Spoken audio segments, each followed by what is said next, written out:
Ils m'ont effacée, sans élever la voix. Mon mari est resté silencieux, tandis que j'étais réduite à néant. Mais ma mère ne m'a pas laissé d'argent. Elle m'a laissé des preuves et un avertissement.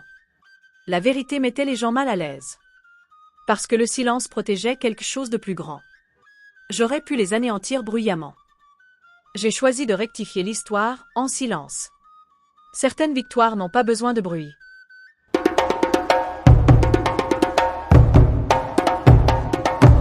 Ils m'ont demandé de m'agenouiller devant des aînés que je connaissais à peine. Mon mari regardait sans ciller. À cet instant, ma vie s'est scindée en deux. C'était censé être une visite de remerciement. Un an de mariage. Une réunion de famille. Mais l'atmosphère était plus pesante que la fête. Je suis arrivée en retard de mon atelier de couture. Une cliente a refusé de partir sans sa robe.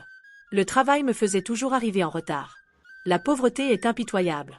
J'ai essuyé la sueur de ma nuque avant d'entrer. Tout le monde était déjà assis. Et le silence s'est abattu. Mon mari, Babacar, s'est assis à côté des aînés. Il n'a pas souri en me voyant. Sa mère a évité mon regard. Ses oncles ont chuchoté sans se cacher. Je les ai salués poliment, à voix basse. Personne n'a répondu. Au lieu de cela, ils me fixaient comme si j'étais une étrangère. La tante de Babacar a fini par prendre la parole. Elle ne connaît pas sa place. J'ai senti une angoisse monter, mais je suis restée calme. Ils m'ont redemandé d'où je venais. Pas de la ville. De la valeur. Ils se sont moqués de mon métier.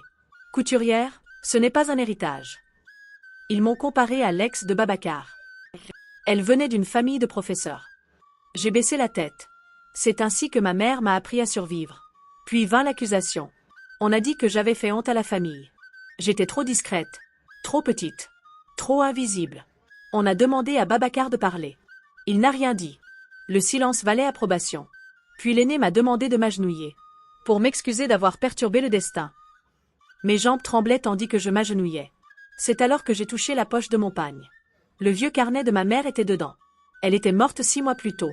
Elle ne s'était jamais plainte. Elle n'avait jamais donné d'explication. Elle écrivait seulement des choses qu'elle n'avait jamais dites à voix haute. Je suis restée agenouillée, la tête baissée. Et ils m'ont renvoyée de la maison. Pas de cris. Pas de drame. Juste un rejet silencieux. Babacar ne m'a pas suivi dehors. Le portail se referma derrière moi.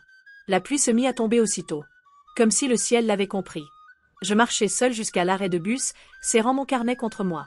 Cette nuit-là, je dormis sur un banc devant un magasin. Mon téléphone n'avait aucun appel manqué. Aucune explication. Aucune excuse. Je compris alors quelque chose de douloureux. Il ne me haïssait pas. Il m'avait effacé. Car effacer est plus propre que rejeter. J'ouvris le carnet de ma mère. Et je vis un nom écrit à plusieurs reprises. Un lieu. Une vérité qu'elle avait délibérément cachée. Mes mains se mirent à trembler. Ce carnet n'était pas un souvenir. C'était des instructions. Des limites de propriété. Des dates. Des témoins. Des choses dont ma mère ne parlait jamais. Je me souvins de son avertissement. Dans certaines familles, on enterre les femmes vivantes.